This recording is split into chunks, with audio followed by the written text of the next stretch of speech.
आंनि जिउआव ना गोबां मानसि दं नाथाय केयार खालामग्रा रावबो गैया।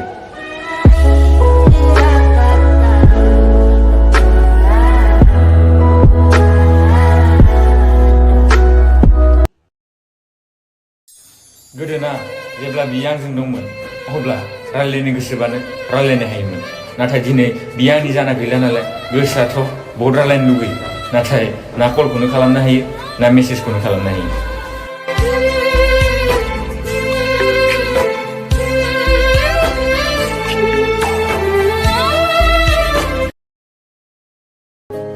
जों सानैनि मोजां मोनलायनायाव बिहा खुनु गोरोन्थि गैयामोन, गोरोन्थिया आंनिसोमोन।